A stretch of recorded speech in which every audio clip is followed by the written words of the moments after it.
Ya agak kaget, terkejut kok bisa ya virus itu masuk. Dan juga agak khawatir sebetulnya karena kita sudah mendengar bahwa virus itu menyebabkan kematian yang mendadak pada saat terjadi di Wuhan di Cina itu.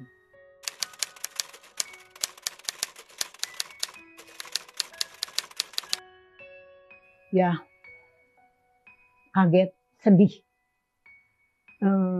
karena di Bogor sendiri saya belum terlalu banyak mendengar kok tiba-tiba bisa langsung menyerang saya dan suami saya.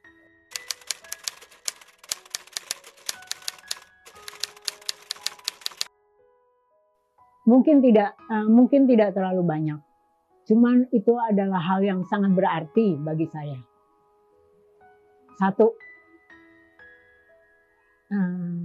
suami saya karena COVID itu dipanggil Tuhan dengan dalam waktu yang sangat-sangat singkat, tanpa saya bisa merawat dia.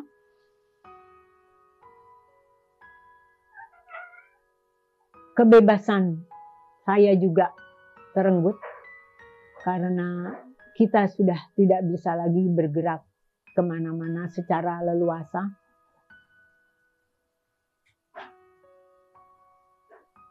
Mungkin juga harga diri saya juga terenggut, yaitu dengan adanya orang-orang di sekitar saya yang sepertinya takut dan menjauhi saya.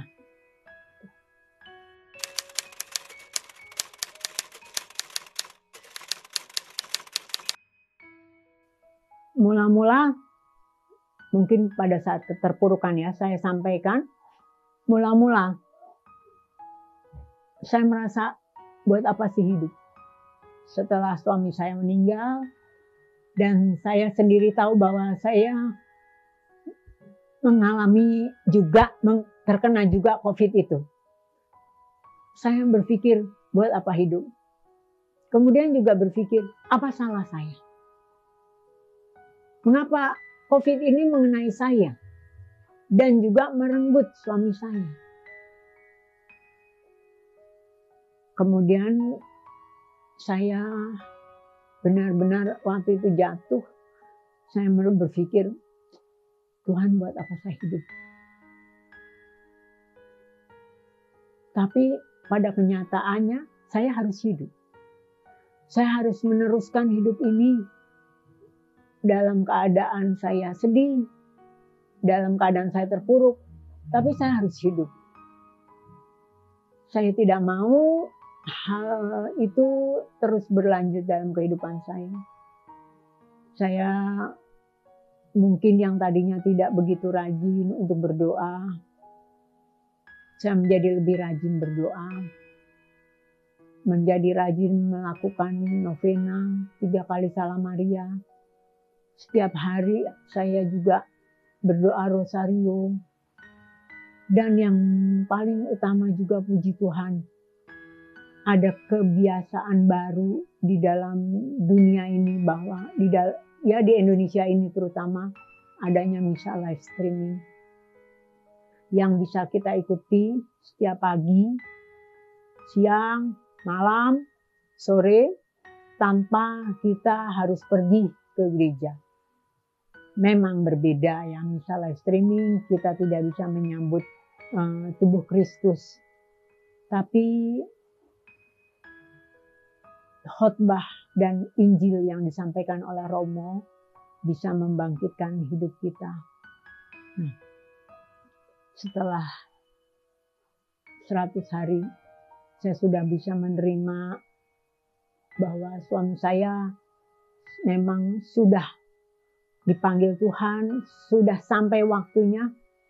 Saya mulai bangkit. Saya membuat semacam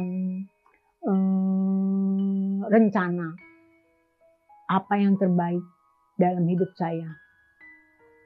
Tapi memang rencana itu sudah kami laksanakan sebelumnya, sudah saya pikirkan, yaitu karena saya tidak mungkin di dalam rumah sebesar ini saya hidup sendiri.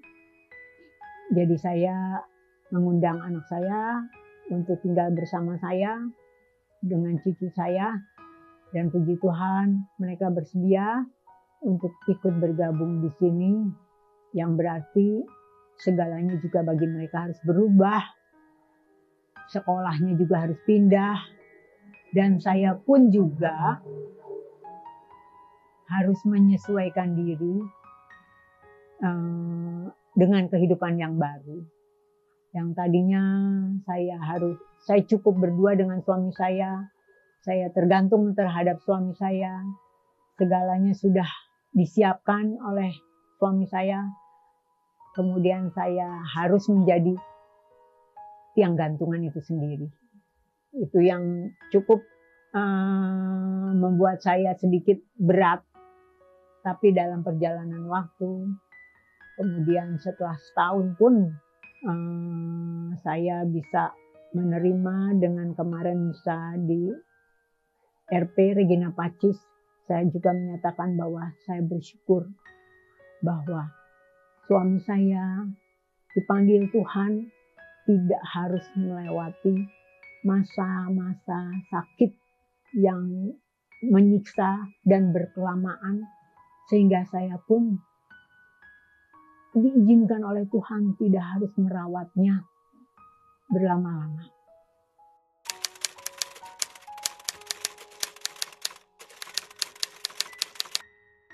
Saya juga berjanji,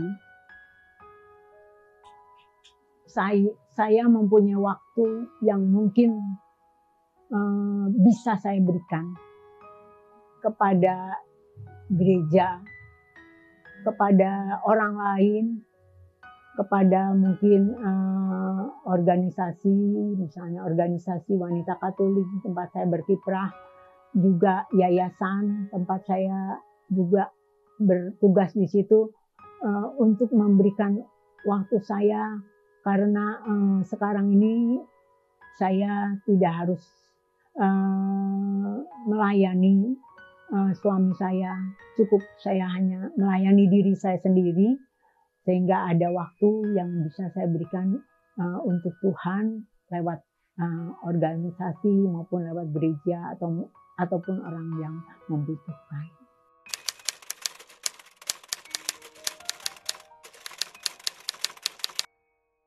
Yang terpenting, jangan takut, karena saya pun bisa sembuh. Ya. Kita harus waspada, tapi juga harus waspada bahwa apabila mungkin sekarang sudah banyak ya penjelasan, pemberitahuan gejala COVID adalah bla bla bla. Nah, apabila dalam hidup kita kemudian kita merasakan beberapa gejala yang mirip gejala COVID itu yang menyerang badan kita, selekasnya kita periksakan itu ke dokter, dan juga kita percaya, kita harus berdoa bahwa kalau memang belum waktunya, siapapun itu meskipun dia sudah sakit yang berat pun di rumah sakit, kalau memang belum waktunya Tuhan memanggil, akhirnya akan sembuh pula. Ya, saya pun juga cukup lama menderita COVID ini, dari bulan Maret sampai bulan Juni, dan saya harus mengalami 7 kali swab test. Nah, itu juga yang meskipun itu adalah cukup menyiksa, tapi saya terus berusaha, saya minum vitamin yang cukup, kemudian juga kalau kata orang banyak-banyak minum lemon, juga hati-hati jangan takabur, misalnya kita pergi kemana-mana tanpa masker, misalnya kita bertemu dengan orang banyak, jadi yang pasti yakinlah kalau memang Tuhan belum mau memanggil kita, pasti kita akan sembuh kembali.